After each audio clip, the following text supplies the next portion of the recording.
This is Jeff Farley. This is AJ Workman, and you are listening to the Movie Raid Show. It's time for the movie raid. Tonight's victim is AJ Workman, has done Jurassic Park 3 and Nightmare on Elm Street 4, the Blob remake, many others, and as well as Jeff Farley, who has also done the Blob remake, Demolition Man, amongst many others, both special effects artists. Hello, guys. Hello.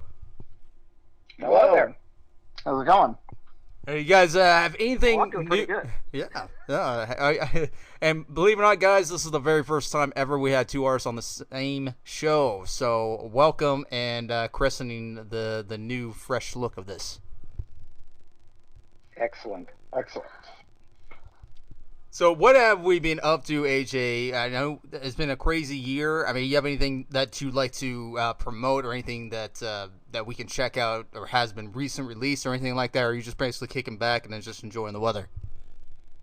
No, I actually, I years ago I moved to Oklahoma, and haven't been in the movie industry much. I've hopped back and forth to California just to do some projects, and I got to do one with Jeff last year for a Super Bowl commercial for Meta, and then I did some 48-hour projects here in Oklahoma,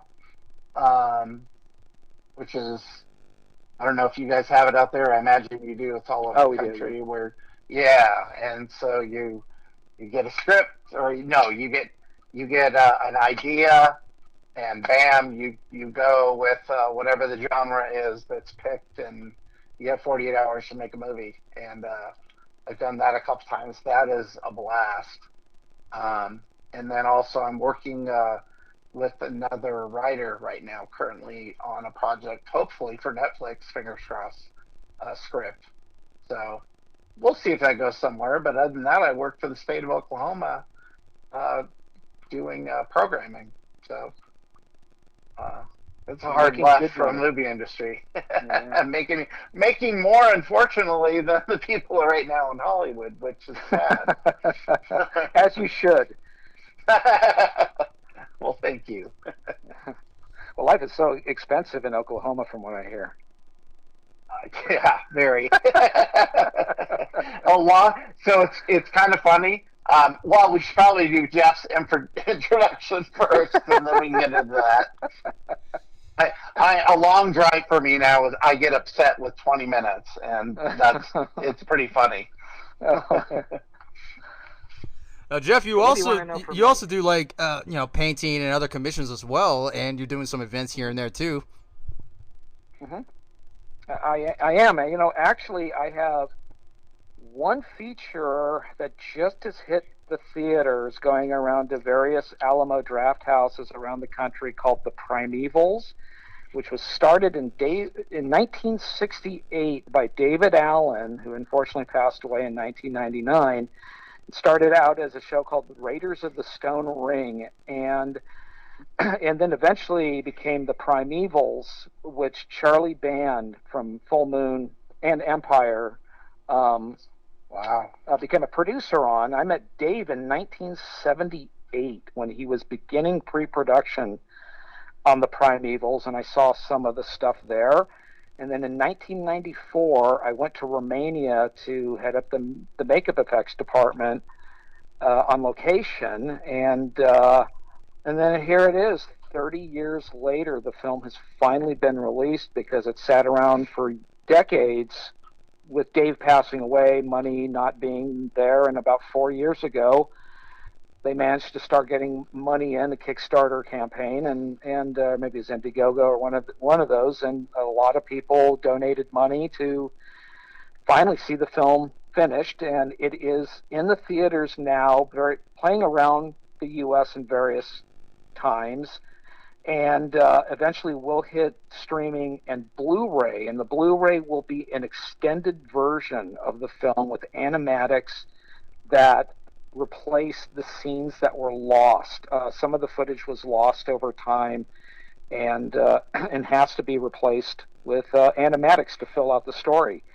And the other film that I have coming out in the next It'll be over probably the next few months. It's supposed to be between April and June. It's called Abruptio, and it is an independent feature that it features an all puppet cast. I wasn't the only person. Mark Villalobos started the film, and I believe her name is Alicia Berry, built few of the puppets, but I built probably maybe the baker's dozen or 15 or so puppets for this film, and that gave me the supervisor, lead fabricator credit on the film. Got a very nice single card on that one, and that is it stars James Marsters, Robert Englund. It's Sid Haig's final show, Hana May Lee from the Pitch Perfect films, Christopher McDonald, Jordan Peele in one of his last acting roles. Well, before he did the voice work on that animated film, but and boy, Rich Fulcher, I believe his name is Rich Fulcher, who was just in Wonka. I mean, it's a pretty amazing film, very surrealistic. It's incredibly bloody. It's so wild what they do to these puppets. But I built a ton of these things. They're all like hand puppets, like head and shoulder hand puppets, sort of weird surrealistic humans. And the film got released last year in the festival circuit. We won 20 awards all over the world. I won 6 of them. Out of the 7 awards I won last year, 6 of them were for Abruptio. And it is now the first theatrical feature from the newly reformed Anchor Bay Entertainment. Wow. That's really cool, man. It's wild, believe me. It is just wild, but you have to watch the whole thing all the way through. By the third act, it starts to make sense, and then the final frame of the film is where everything comes together, and you realize what it was all about. So it was just wild. I never read the script for it, and even though I had some idea, I just said, "Listen, I'm making puppets. I don't need to know everything," and I kept myself in the dark in it. And when I saw the screening, I was a nervous wreck, and it was amazing. I mean, I got carried away just like I hadn't worked on the film. And Maggie, my fiance, is like the biggest critic of all, and she liked it. And even better, the next night we saw the film that Maggie did, Transmission, in the theater. It was awesome. Yeah, so it was really cool. But yeah, it's a wild, trippy film, and it got some great reviews, and I got like the best reviews of my career from it. It's probably best because who knows that maybe that's the final film of my career. Who knows? That would be good / unbelievable bummer. Well, you know something? It's like I got to earn a living somehow, and there is no living, earning a living in the film industry right now. There wasn't before, but it's even less now. And when it comes to defining between accomplishment and achievement, I mean, how would you guys define that between achievement and accomplishment? You both have a very large career in between, from the early 70s all the way on up. And do you feel studios can easily underachieve their crew despite these big money projects, and especially starting with, for example, the Blob remake? How did that work out for you when you guys were working on the Blob? Was that different as far as the mentality and as far as how things were going filmmaking wise, and do you feel that it hasn't changed much since then? You start, AJ. Well, no, actually, you are. I'm your junior in the movie industry, so yeah. Well, you know something. It was a different time, and it was very different. It was very hands-on. It seemed like now at that point, it seemed like everybody was working towards the same goal, and it was about creating something really, really good, but not in a way that it was. I mean, listen, they knew they were going to make money. They knew it was going to be a big thing. But these days, it feels the stakes are different, and that it's more about ego than actually creating a good product. And it's not that there isn't good product out there. I mean, Godzilla -1 was amazing, and believe me, that's my favorite film ever now, or one of my favorite films, and I, but it's, but then again, that was made in Japan, not America, but it's so different now because the big budget films are so huge that you can make 100 movies with the budgets that they have, and they're so short-sighted in that way, because to them they feel it's bigger is better, but in a lot of ways smaller is better, because Fred Olen Ray said it best. I was on a film with him, and there's something about a $30 million film made or something like that. Maybe Fred brought it up or something, and somebody asked, "Gee, Fred, if someone gave you $30 million, what kind of film would you make?" And Fred just takes a puff off his cigar and pauses and blows out the smoke and says, "I'd make 30 movies." There you go. So, but yeah, I mean, I work a lot in the independent world too, so the studio thing, sort of escapes me, but every once in a while I get onto something that is studio driven, but just a little bit. Like I did something for Five Nights at Freddy's. It was just a call from the makeup department head who they needed a face ripped off prosthetic, and unfortunately I didn't have anything. What I had wasn't exactly what they needed, and they got something else, but they paid for what I provided, but I had no idea what film it was for, and it wasn't until the film after the film had come out that I realized, oh my God, it was Five Nights at Freddy's. So at least I did something. It didn't get used, but I did something for it. And you're in the same circle as John Croswell then, back then. And you didn't know it. Yeah. One of our original buddies. Oh yeah, well, he's at Henson's now. Yeah, John's amazing. Oh God, yeah. For me, I have to say, kind of similar to what Jeff was saying. It's funny because I've gotten into a lot of arguments on Facebook with current crew members from the movie industry today, and I don't know if we were just stupid or if I don't know what it was, but I'll tell you what, it was a lot more tight. We were like Jeff was saying, we were working together to make a product, and I think Jeff in his last interview with you brought up the quote. What is the John Beekler quote, Jeff, about long hours? Oh, it's like the hours are long, but the pay is low. Pay is low. We used to, I tell you, we used to work the hours you wouldn't believe. I mean, we were there from first thing in the morning till first thing in the morning. Oh yeah, I mean it was so weird. I mean, I would go do 3 units in one day. I'd drive from Glendale to Hollywood, work at the shop in Hollywood for a few hours. Then I would drive to Valencia for the first unit's shoot. And then I drive all the way out to Simi Valley, where DreamQuest was located for the miniatures unit, where we'd all bag ourselves. Remember the plastic bags and tape trick? Oh yeah.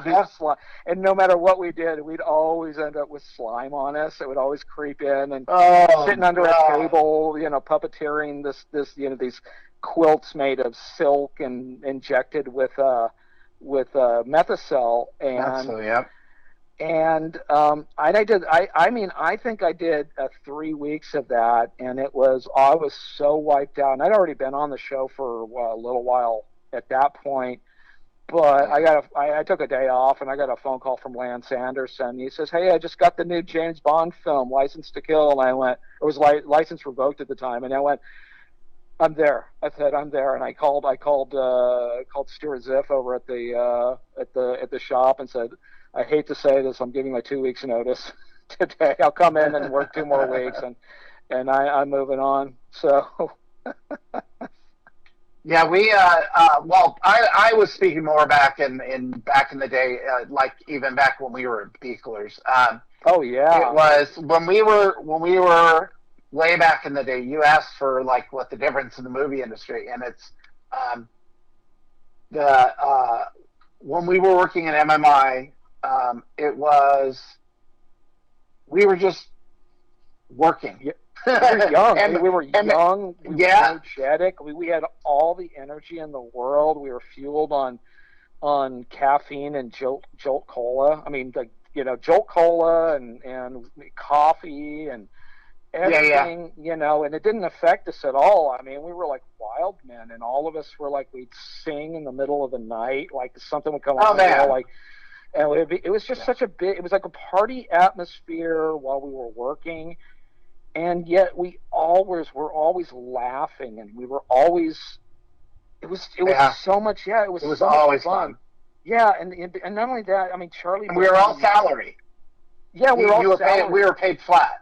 Yeah, we're just paid no hours per week, and we worked, if we worked 20-hour days. Yeah, exactly. We worked 90 minutes every hour, and it was wild because we just got along so well, and everybody just, it was great to see all that stuff come together. And then the evolution, like from that to even from that to the Blob, which was fast forward probably just like with 7 or 8 years for me, but for you much longer, I'm sure. You worked for Beekler a long time. Well, I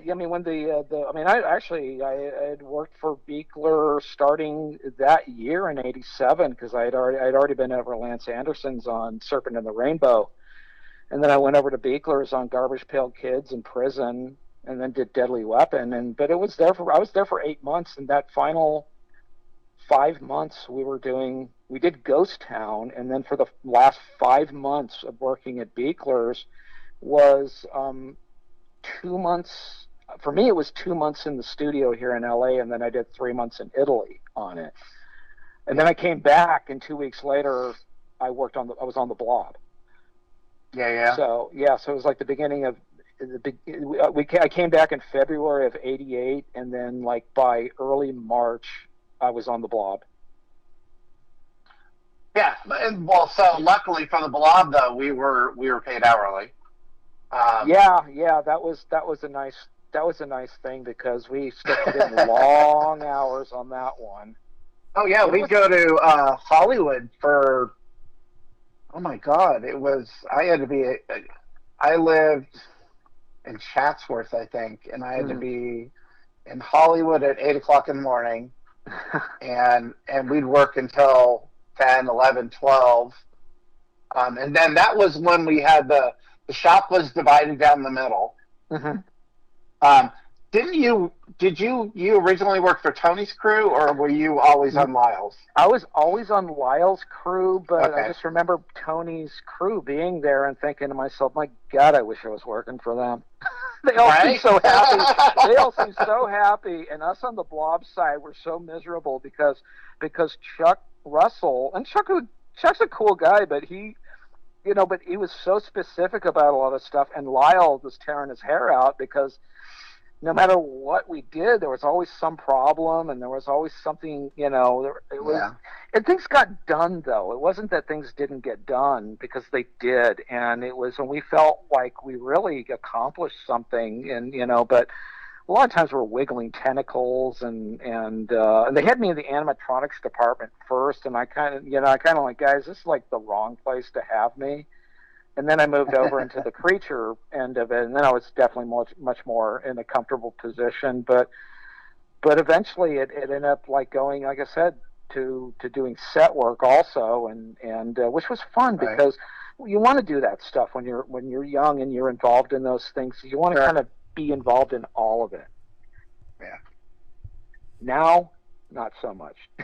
I just want to do one thing and then come home and sleep. Well, back then we didn't have OSHA sticking their nose in everything, and Oh my! Sorry, Mike. Did you have anything? Remember, because in the back of the shop is where all of the hot melt all the hot melt was being done out, because the blob was not silicone. The blob was, well, they were silk, giant sheets of silk, and they would have like bags of silk sewn to them, and then they were dyed and airbrushed and stuff, and then the bags would be slit open and injected with Methocel. But the other way was they were hot melt vinyl for things like tentacles and certain animatronic things and stuff like that. But the back of the shop was right off of Hollywood Boulevard, was where all the hot melt vinyl was being melted down in these turkey basters, and then all of a sudden you'd get somebody go, shit, there's a fire. Oh, there's a fire. Oh no, fire in the shop. Fire in the hot melt. And then suddenly, like, everybody had to evacuate the shop, and suddenly there's like 80 people wandering around Hollywood Boulevard for 2 or 3 hours. Like while we were like, that's one reason why trying to evacuate the smoke. Oh yeah, no, because the stuff is incredibly toxic. It's there's a safety margin while it's being melted, but if it burns, the smoke is incredibly toxic, and I mean it is absolutely carcinogenic, but suddenly it would be like the only method, though, because the shop really only had one door in the front. Like there was a access. There was the big open, the big warehouse door. Yeah. Yeah, and but all the vinyl stuff was in the back. No ventilation. Yeah, like there was no ventilation at all, and we were just like, and it would be literally like I swear, 80 people suddenly dumped onto Hollywood Boulevard, and we just wander around, go to the collectors bookstores and the comic book stores, or maybe see a movie or go get something to eat. Or it was cool, actually. It was so fun. Now to look back on it, God, I wish more movies were like that. No, we had a blast. They bring back hot melt vinyl, is what I say. There you go.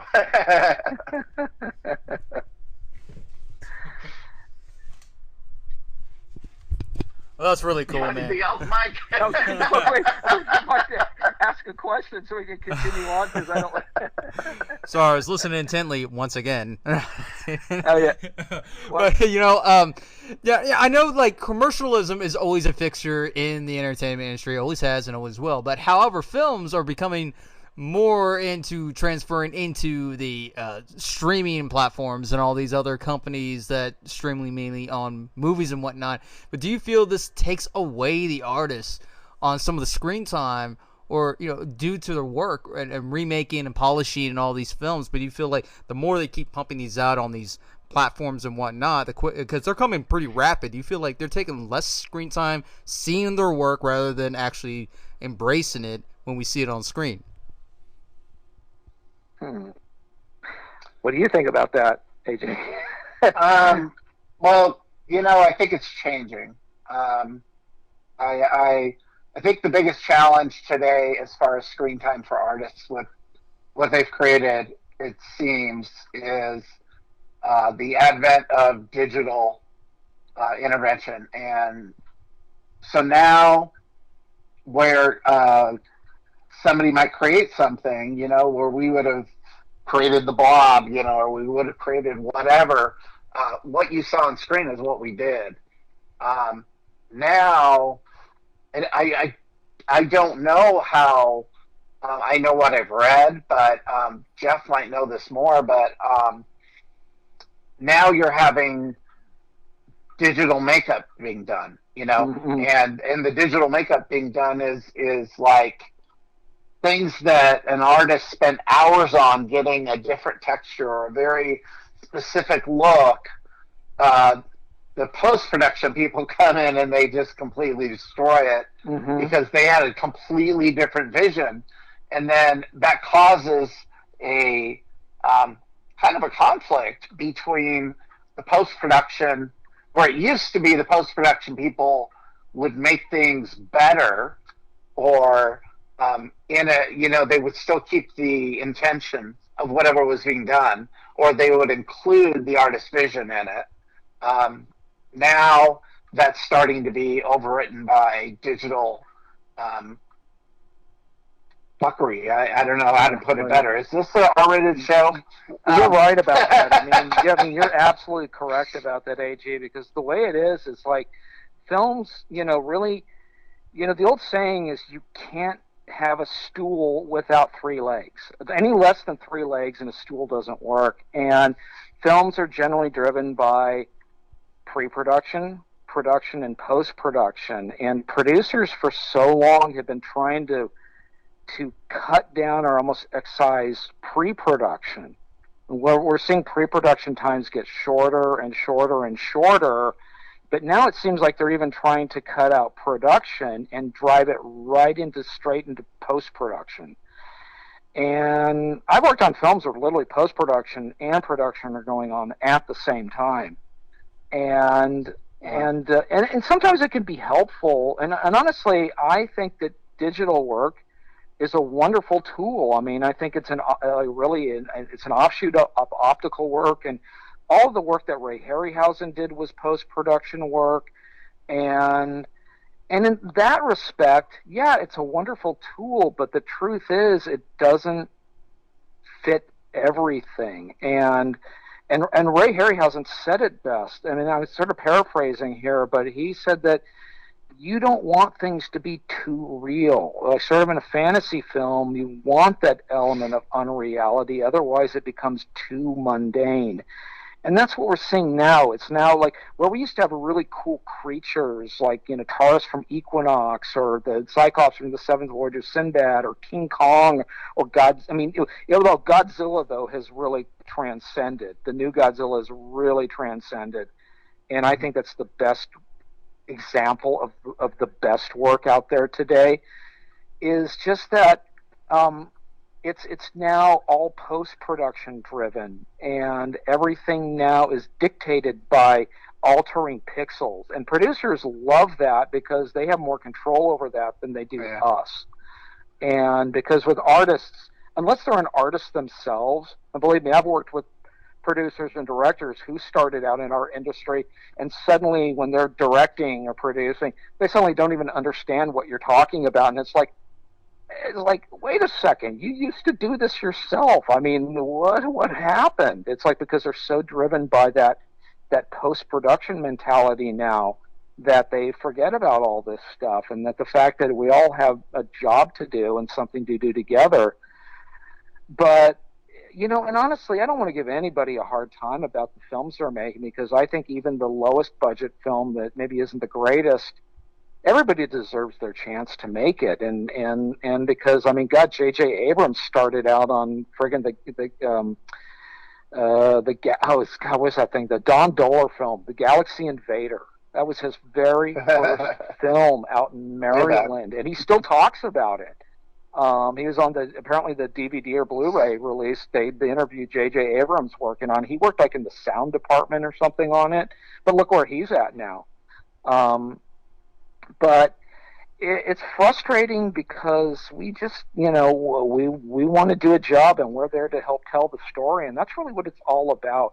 To me, I almost would rather see a miniature building coming down in a Godzilla film from the 1960s than this ultra-realistic impression of a building coming down, say, like in, Godzilla 98 or anything like that, because we know what that looks like. We saw it happen in 2001, and we know what that looks like now. And frankly, I don't like that at all. I want that unreality. Here's how I look at it. In a film, when I go see a film, I don't believe anything I see, even though it's the most realistic thing in the world, because I don't feel that it's my job to believe what I'm saying. My job is to be entertained, and only entertained. The only ones who are obligated to believe what they're seeing, and even if it's like the giant claw where Jeff Morrow said, "My God, I slumped down in my seat when I saw that giant turkey, flying around." It's really the only ones who are obligated to believe what they're seeing are the characters in the film itself. Right. It's like, I don't have to believe what I'm seeing. As a matter of fact, that's a big problem that we have now, is the perception of reality is altering because we're giving people too much realism in films. And it's a huge problem now, because look what it's doing to people's minds at this point. They don't know what they're looking at anymore. People can't believe what they're seeing now, or they believe it too much. They believe the unbelievable now because it's right there in front of them and it looks absolutely 100% realistic. But I know it's fake. Right. I know it's and I know a film is made by hundreds. Well, God, it's like when we were making a film, The Blob had one of the biggest crews of any film at that time, outside of maybe a Samuel L. Bronston film. But now it's ironic how producers have tried to eliminate so many crew members because, I don't want to pay that, or, we have too many people on the crew. But now somehow there's 400 or 500 or 1,000 people doing because everyone's a specialist. There's a person doing hair, and there's a person doing shadows, and there's a person doing a wart, and a person doing, and it's all specialized techniques now that so now you get 1,000-person crew, whereas producers used to say 80 people. Oh my God, that's too much. How am I going to? I have to pay for every friggin' letter of every name. I can't remember what they're paying, but it's like. But now they just arbitrarily do it because now they're putting in like production babies. It's like a baby gets a credit on a film because they were born. And it's like, it's cute but unnecessary. It's not necessary. It doesn't do anything for the film at all. Maybe so what we're trying to say, it gives them an undeserved sense of self-importance or something. Maybe what we're trying to say, Mike, is The Blob was the best movie ever made. Absolutely. Well, actually, to me, it's Equinox, but that's splitting hairs. I actually did see recently. I did see there was a thing that was talking about the best horror movies ever made, and like a side thing of it was the best remakes, and The Blob was top 3. Yeah, I bet The Thing was another one. Yeah, no, The Thing. It was The Thing, The Blob, and I can't remember what the third one was, but regardless, if we were at least number 2, then who cares what third was? Hey, who cares? Yeah, it was an amazing production to work on, Mike, and it was a different time. Yeah, it really was, and it was a great time for us. We just really are very grateful to have that experience. Absolutely. Oh, definitely, and and I always say that Jack Nicholson said it best when he was talking about the acting portion, working with Stanley Kubrick on The Shining, saying that if someone wants to act realism into the acting, into the moment, it's like, yeah, it's real, but it's not interesting. And you have to make it interesting. There you go. Of where it goes and how it is performed. It doesn't always necessarily mean it just because it looks real. It's all about the moment. It's all about the impact. It's all about the emotion. It's about everything around you, the environment. And so, for example, The Blob, this thing is something that takes into a whole different direction without really having to push into a different direction, because it's already there. The word The Blob already shows you, oh my God, this is something about to happen. But it's the way of the imagery and how, you let the audience walk around in this moment on their own, and they just feel what's about to happen. Mm-hmm. And when it comes to when it comes to these artists, and especially the whole quote next generation, so to speak, has been involved with a lot of failed projects, and some are good and some are neutral.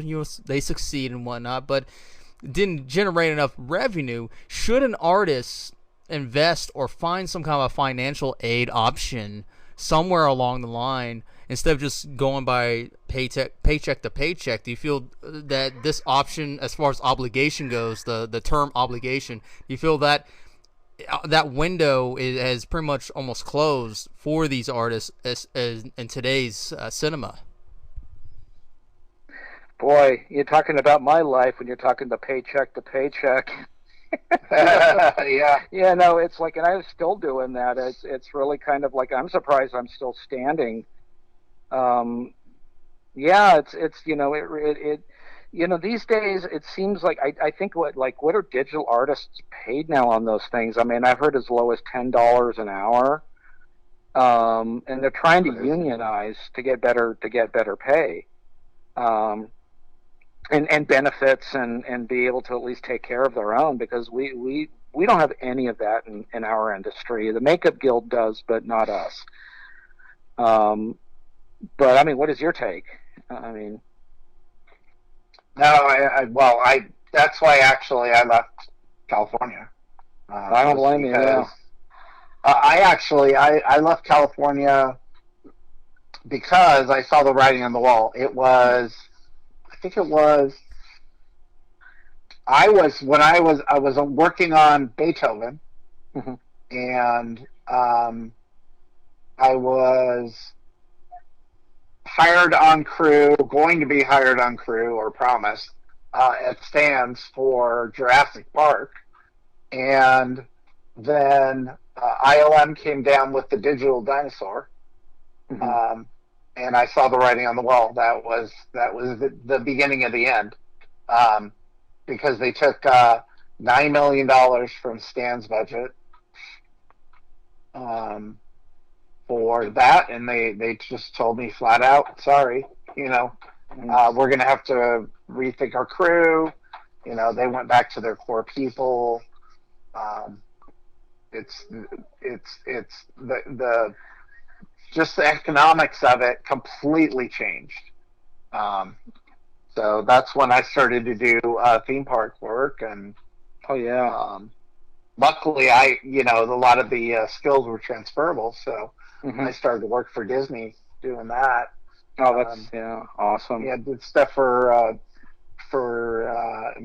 Imagineering for a while, and then in the meanwhile taught myself computers, and then I ended up shifting into the computer programming world, and then worked for Disney for 12 years doing that. So well, I see. I'm not that smart, but I mean, I had a company to run. I mean, I had my makeup effects company to run. Right. And I was, and something, to be honest with you, I was pretty busy with a lot of low budget productions. Like I said, every once in a while something bigger would come in, but I mean, I kept myself busy with low budget productions, and even though it wasn't a lot of money, I worked with some really cool people, and it was cool because I mean, I was my own boss at the time, and I had, me and Chris Bergschneider were doing all those shows, and it was, I mean, I really enjoyed that a lot. It just kind of got to the point where it really did take over my life, and I needed a break from it. But that took a long time because, you get your rent to pay, and that doesn't mean that I didn't always have downtime. I mean, I did have sometimes even longer than I wanted, but something would always pop up. It would be just at 0 hour, and then somebody would call, and they'd have a job, or I'd get suddenly a multi-picture deal with some low budget company, and I would do a bunch of films, and it would keep things going. And God, I mean, and even then, I mean, I never, on any of my films, I never even broke the $100,000 budget mark. I mean, I think the most I got was on Puppet Master versus Demonic Toys, which is just a little under $60,000. But at least I was getting something for it. I think probably the biggest, coolest thing that I had worked on up to that point was when I did Wing Commander 4, the game. But that was, a lot of it was being shot on film, and we worked with Mark Hamill. I mean, we did the Melek character, as well as we ended up picking up a lot of other work from it. And we did some really cool stuff, worked with a lot of really cool actors. I remember having lunch with Mark Hamill quite a bit. And, nice. And we just, but we, just kind of like, you pick up what you can, but these days it has died off. I mean, I think I've done just only a handful of films over the past 3 years now, and for me, it's about moving into fine art, actually working on canvas and stuff like that, because I thought about, I mean, digital work is great, and I can work with Photoshop, and I can work with some of those other programs, and then I thought, well, something, mask making is something that everybody gets into from our end, and I developed a line of like tiny little masks. I want to see how small I could get, and I developed a line of masks that literally you could fit on your fingertips. I call them finger masks, and I got my first 10 of them prototyped and done, and I've sold maybe a couple sets, but not very many, and I've got a second set already sculpted and never molded. But I went, God, I don't want to do that. Oh, it's like the same thing I've been doing, and that's when I picked up brush and canvas, and I did one, and then I did another one, and got my second and third. First one turned out cool. Second and third one, but the fourth one, it clicked, and I mean, God, I love it. I just love being just me and the canvas doesn't talk back to me. It only says what it wants to say, but it's not going, ow, oh my God, oh, that hurts, or wincing when you're trying to remove a makeup or something like that. And I started feeling like I was torturing people, and I just didn't like that. I didn't like that at all. I mean, but when we get back to the Blob, I mean, my God, it was always everything we did. Everybody seemed like we had so much fun. I mean, I poured a 5-gallon bucket over Ricky Paul Golden when he gets when they in the car, and him and Erica Eleniak, and he sticks his hand in her shirt, and then somebody's hand goes into her chest, and then the tentacles pop out, and that was me and Tony Ruprecht in behind the back seat pushing out those tentacles, and Brian Wade had sculpted that bust for Tony Gardner's side, and but then I mean, heck, I even had a 5-gallon bucket of slime poured over me for a test, and that it was all fun. It just all seemed like this real, not just work, but a game also, kind of like and oh my God, and Lyle was wild. I mean, he sometimes didn't seem he sometimes didn't seem to care for us. He said that the English crews on Little Shop of Horrors were much better than us, but there were a lot of times we had a really good time with them. Yeah, and we had that pyramid of slime buckets in the when we first, for some reason they decided to order a ridiculous amount of slime. Yeah.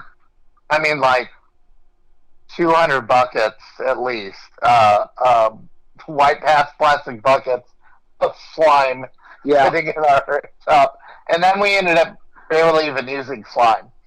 Yeah. Yeah, and those, I mean, and again, I was saying, I mean, those things were like, we'd mix up in a 35-gallon bucket, or a 35-gallon trash can. Well, that's what we were doing, the Methacel, yeah. Yeah, the Methacel, and all that, you're talking about all of the Ultra slime that they bought. They bought all that Ultra slime, and then we never used it. Yeah, I know. Didn't they just end up giving a lot of that away? Yeah, it was basically gifted. Yeah, people just ended up walking out with 5-gallon buckets of. I mean, I never took any, but neither did I. Wish I would have, but I never did. I know. I'll be honest with you. It's like, I mean, what do you do with a 5-gallon bucket of Ultra slime unless you're a deviant or something? What are you trying to say? You prevert, you prevert. Get away from me with that Ultra slime. I'm a type guy. Mike, if you want to hear some fun stories from back in the day, we've got some from. Oh yeah, well there's the stories we can't tell either. Well, those ones too. Yeah. Yeah, exactly. But we destroyed the back driveway of Dream Quest. Oh yeah. The Methacel. The Methacel seeped into the concrete, so we didn't know. We were washing all the stuff into the sewers, basically. Yeah. when we would wash out the buckets and at the end of the day, and then we'd also wash ourselves off as best as we could. The Methicil sunk down into the asphalt, and back then it was like what? Sometimes it was 100 degrees during the day, and the Methicil would swell. And it was a brand new driveway they had poured, and it just destroyed it. That's right. It degraded the asphalt. Oh yeah, the asphalt just like yeah. Well, and then the other people that were backing onto Dream Quest complained to the city, and then the health department came out and said, "You're not allowed to be pushing this stuff down the drains."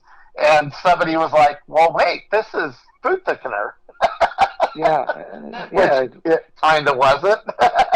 Well, this was industrial grade. This was not food grade stuff, but it was in the industrial grade. But I mean, God, the Methicil's in your shakes and paste and stuff like that. Yeah, exactly. It really is sort of like, I mean, it's just wood pulp. That's all. But yeah, no, the industrial stuff, because we were using ammonium hydroxide 27% to thicken the stuff, because there are two different grades. One that you can thicken with you use hot water first, and then to thicken it, after you mix it, you use cold water, and that freezes the material. Like cornstarch. Yeah, exactly. And then but the industrial stuff is a chemical process. And we were just mixing that stuff up 35 gallons at a time, and and just with the Jiffy mixer and the drill, and just spraying everywhere. And oh my God, it was like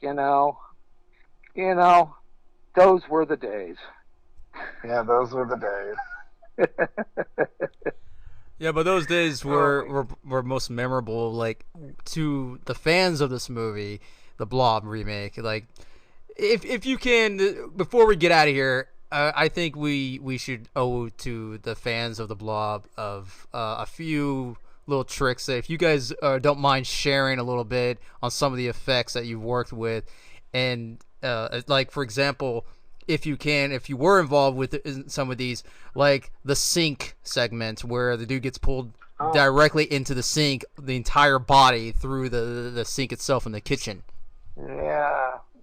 Didn't you and I build that? Sink. Yeah, and I asked Andy on that. I remember saying to myself, this isn't a job I should be doing. This is like a construction job. I mean, I guess I'm okay at it, but it was really Andy's job, and I was just there to assist him on that one. But I'll be honest with you, whenever I watch that film and I see that sink that the guy's head gets pulled down in, I'm thumping my chest going, I helped build that. Absolutely. No, you were in there. We did it together for sure. Oh, it was plywood and PVC pipe. And when I see the film, I think that looks like a sink. It looked really good. It wasn't like covered with either some sort of sheet plastic or melamine or something like that was painted then to give it that steel look, and it looked awesome. I mean, you remember I think the coolest thing of all was that head that gets sucked down the sink, the dummy head. Yeah. It was literally built over what it looked like an egg beater type of thing. And then they would pull a cable and the whole thing would collapse in on itself. And that's how the head went down the sink. And of course it was all editing and stuff like that, but it was a cool effect. It was just like, wow, that's neat. There was a lot of times, I mean, we just stand there and look at the stuff being made and go, God, this is cool. Yeah, we used so many different. I think that was probably one of my best memories with Blob is we did a lot of experimenting. Lyle was like huge into experimenting. Mm-hmm. Like he would just tell me, go to a hardware store and go to whatever and let's play with stuff. Yeah. And we did like. Lyle, for whatever reasons, wanted to do this thing with the mirrors, with the Mylar, and he wanted me to play around with pulling the mirror so that it did like a weird thing with the reflection of the blob, and he was very creative. That was wonderful. Yeah, he was amazing. The sync thing was a lot of fun. We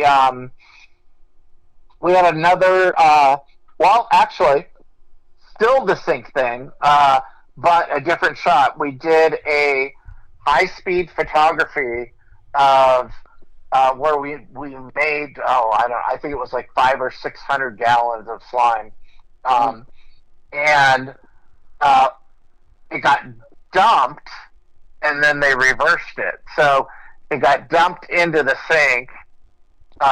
So the camera was upside down. Dumped in the sink, high speed, and that's when you see it after it sucks. Yeah, when they suck the guy into the drain, then the sink starts to rumble and do whatever, and then it shoots up to the ceiling. So that was shot upside down. Oh, so that's how you did it. Yeah. So that was Stuart Zip. So that's when the effects switched to. Remember, the other guy was fired. Yeah, well, Lyle got fired, and Stuart Ziff came in, and Stuart did exactly the same thing on Ghostbusters. He finished up the show. That's why they brought him in. Yeah, that is why he brought. And he was awesome too. I mean, I liked Lyle a lot, but Stuart was just really calm and really cool, and just and a totally different personality. But it was really, and knowing that he had done Ghostbusters also, we had a lot of respect for him for that. Did you, Jeff, were you there when we did the miniature with the truck? Or did you already leave at that point? I might have left at that point, but I remember, I would do some sculpting here and there, mold making and various other lab things, casting pieces and stuff like that, as well as being one of the set guys, and a lot of the times up on the first unit would be to just to help with gags, like when Ricky Paul Golden gets slime, to be there to dump slime on him or push tentacles out of things or wiggle tentacles in front of the camera and things like that. But then going to the Dream Quest unit, I remember, doing a lot of different miniature effects gags, and it's so funny because there was that little miniature guy that gets blown away in the film when the truck explodes and the guy gets blown away. I think it's when the truck explodes and the guy gets blown away or something, or something like that. And as a matter of fact, I've just seen that doll on eBay for sale. And, but we did a take of it. We did take after take after take. But there was one take that ended up being shown at the wrap party because they were running a reel. They ran a reel of stuff at the wrap party for us. Yeah. But this dummy would stand there, and the whole deal was they had like something in it to keep it steady, like a rod or something. And we pull the rod down, and so that and it was a wire attached to it, so that once the rod was pulled, then the dummy would get pulled away. And one of those takes, the rod got pulled too soon, and it fell to its knees and then got yanked away. And everybody just busted up laughing. I remember that. And they showed that at the wrap party, and we just all roared with laughter because it was so stupid looking. It was great. It was great though. I mean, my God, it was like it's. Matter of fact, I'm so glad we're talking about this because in 2 months from tonight, I'm going to be in Pocono, out in East Stroudsburg in Pennsylvania with Nick Benson, and we're doing a screening of The Blob along with Demolition Man. Oh, really? Yeah. Wow. So I'm going there to start getting into the event market now to help make Extra Scratch and just go have fun and go meet people and talk about this stuff, I'm you have to tell me when that is, and maybe I might. May 18th, and we're doing another one in September. Yeah, we're doing another one in September. That's not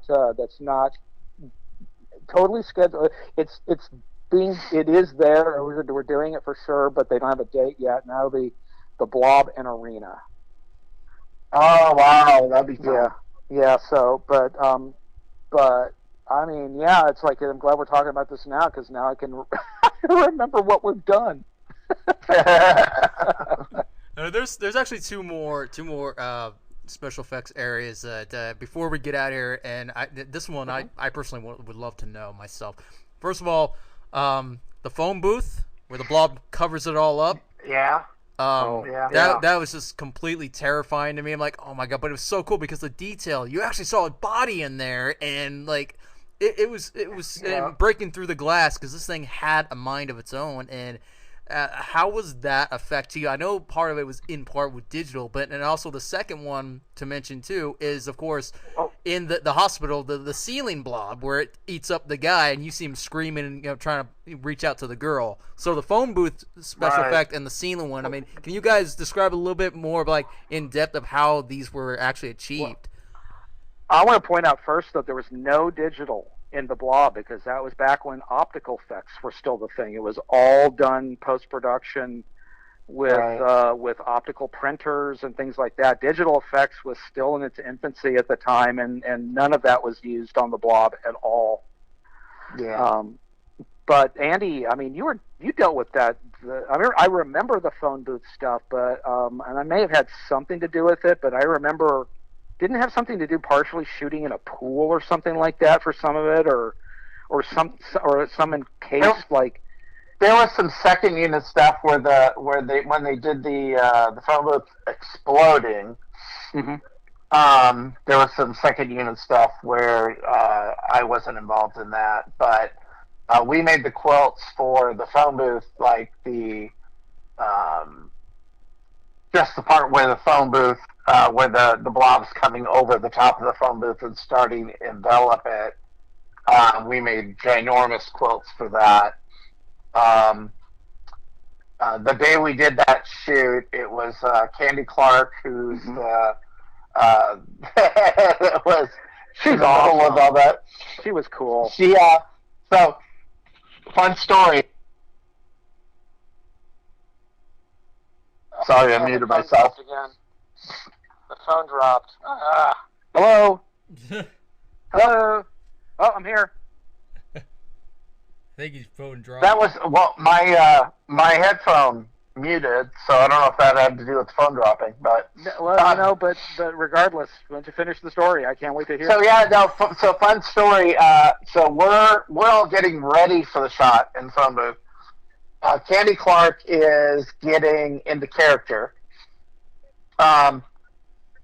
Didn't tell anybody, and she's all of a sudden we're sitting here just kind of getting our stuff together, working, doing our thing, setting up the shot, and she went over, unbeknownst to anybody else, that she went in the corner, and all of a sudden she starts screaming bloody murder. I mean, everybody in the entire soundstage thought somebody was, some woman was being attacked or something. They had no idea what was going on. Everybody dropped everything they were doing and immediately, headed in that direction. And it was Candy Clark practicing for the phone It scared the crap out of all of us. I mean, we were just like, and she's like, "Oh, sorry, I'm getting into character," and it's like, wow, but that was what a warning. It's just so cool. So any woman who is the voice of Stella Star in Star Crash. There you go. But yeah, I remember Tony's side building the dummy of her, and I remember us getting all the stuff together and the for that sequence. So I must have been involved because I was being shot while I was still there. And I don't think I was on set though for that portion, but and I wasn't there for the for Donovan Leach getting he's the first victim. Right.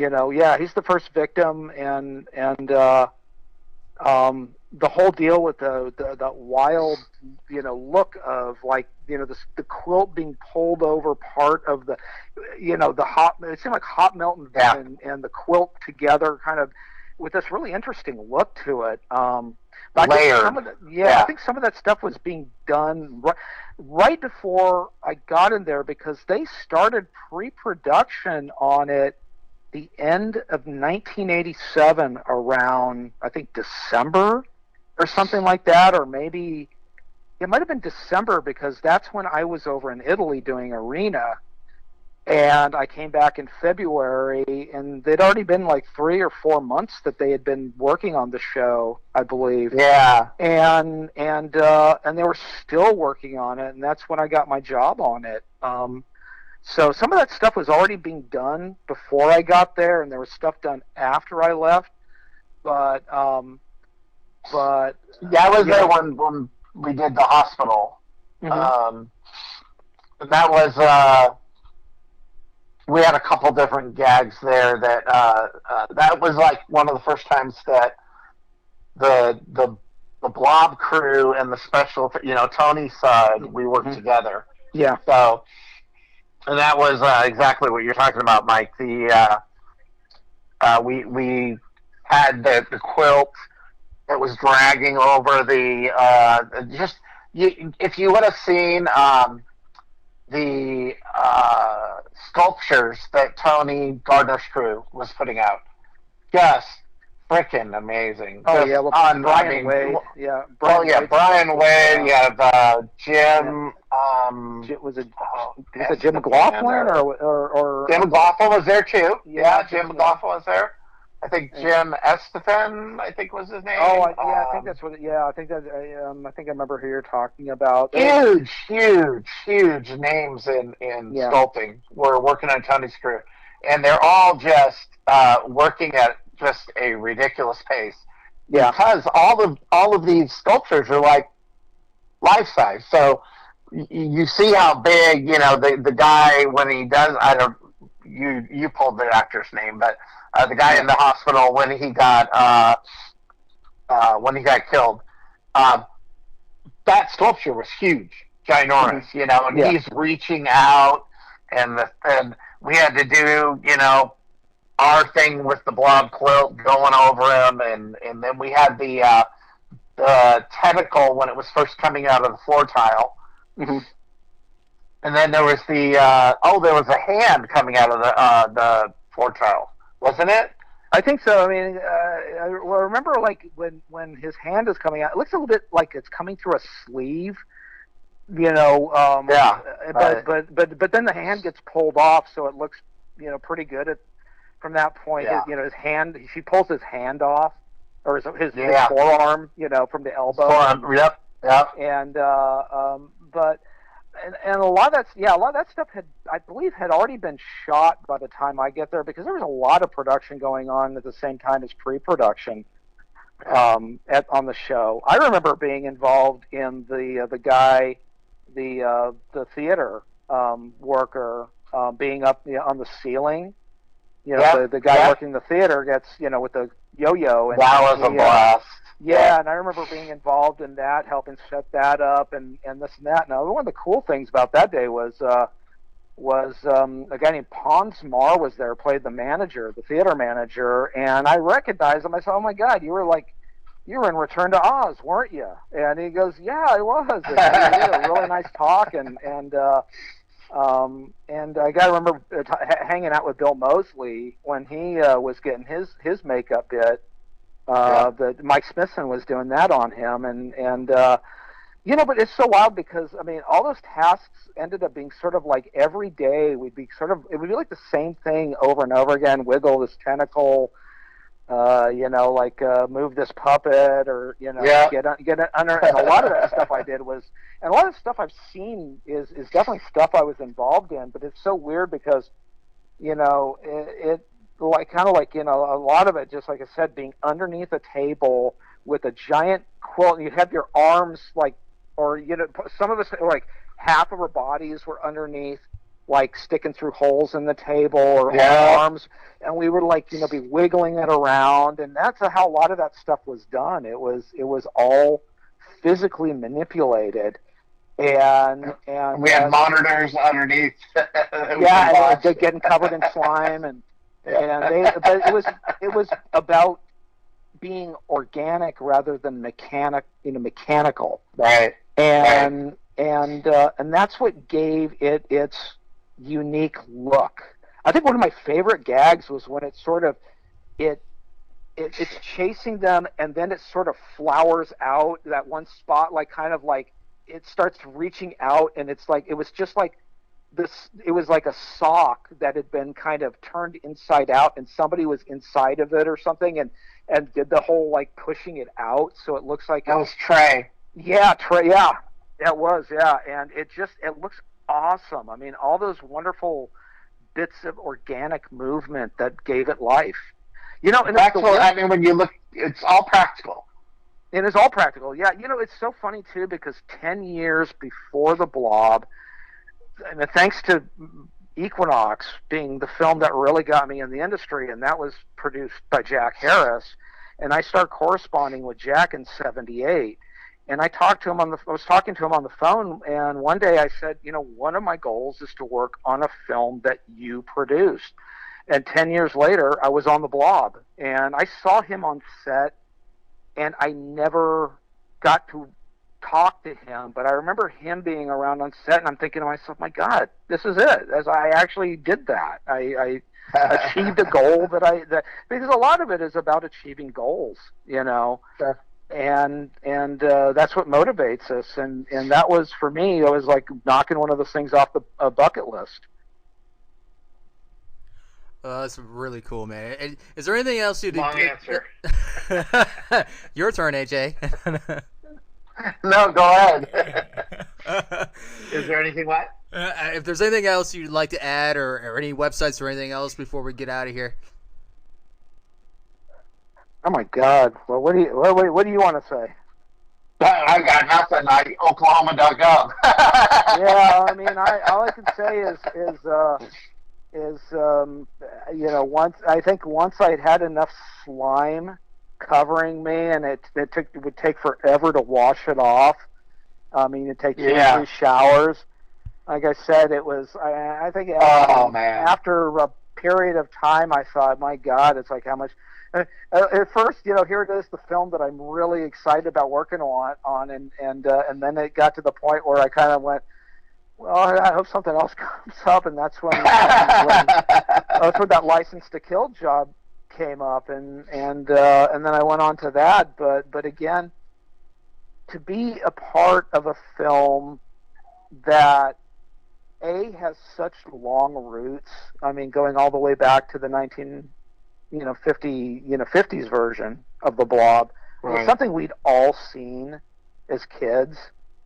To be a part of, a film like that, and as a remake, remakes weren't, remake wasn't a dirty word at the time. And it was an exciting time for all of us. I remember Brian Wade, who had worked on The Thing, said, this is the closest film that I have worked on to The Thing in terms of crew and the way everything worked out and creativity. Yeah, and again, The Thing, seeing John Carpenter's The Thing in the theater was another film that inspired us. And to be a part of something that had that sort of lineage, I mean, was something we'll never get to do again. And even though they're talking about another remake of it, even though they've had a few near misses, but again, it's being in the trades as being a possibility again. There'll never be another film like that, and it's wonderful that both the 1950s version and the 1980s version they're not in competition with each other. They're both looked at as lovingly. I mean, and trend setting, For sure. Yeah. And they both had heart to them, too. They both had a lot of heart. And it's funny because the biggest thing for me. It's corny, but my dad worked in the theaters when he was a kid. He was just a I don't know, what do they call them? The ushers, he made the popcorn and did whatever. But it was during the 50s heydays of horror films back then, and it was neat for me to, we connected on that when he found out that I was working on that. I was like, oh, I worked, I was in the theater when that got released, and wow. And then he told me the thing that broke my heart the most. He used to take armfuls of movie posters and he's listing all the movies that he worked on. That he at the theater, that he took the movie posters and took them out to the dumpster. And they had boxes and boxes full of these movie posters that were never displayed. And in my head, I'm like, oh God! Oh man, if he kept those, boy, you'd be rolling in the. Oh yeah. Man, I'd be bumming some money off of you. For sure. Yeah. Hey, can I borrow a movie poster? But that was a neat connection for me. Oh, that is awesome! I love hearing that. Yeah, it was definitely it was a fun thing. Yeah, I mean, my dad remembered the Blob, but he didn't work in a theater, but again, yeah, you're right, because it is about that. When you can tell that to somebody who came before us and they know what you're talking about. Now you can talk to people who came after us and they know what we're talking about. It really that is one film that certainly transcends age groups. Everybody's heard of the Blob. Yeah. And if you haven't, I suggest you get out and see it. Yeah, absolutely. Now. Exactly. And watch Go to your local Blockbuster and... wait. I want to add one thing, though. What the hell were they thinking with that tune at the end credits? Remember the band Alien? And the song was like Brave New World or something like that. Brave New Love. Brave New Love. Yeah, and I'm thinking, why didn't you do the Blob? Why didn't you use the theme from the Blob or just do a extended version of it or something? That was the biggest. Danny Elfman should have done it. Yeah, exactly. A remake of the Blob. Had Haunted Garage do their punk version of it or something. There you go. It just was like, it really was like.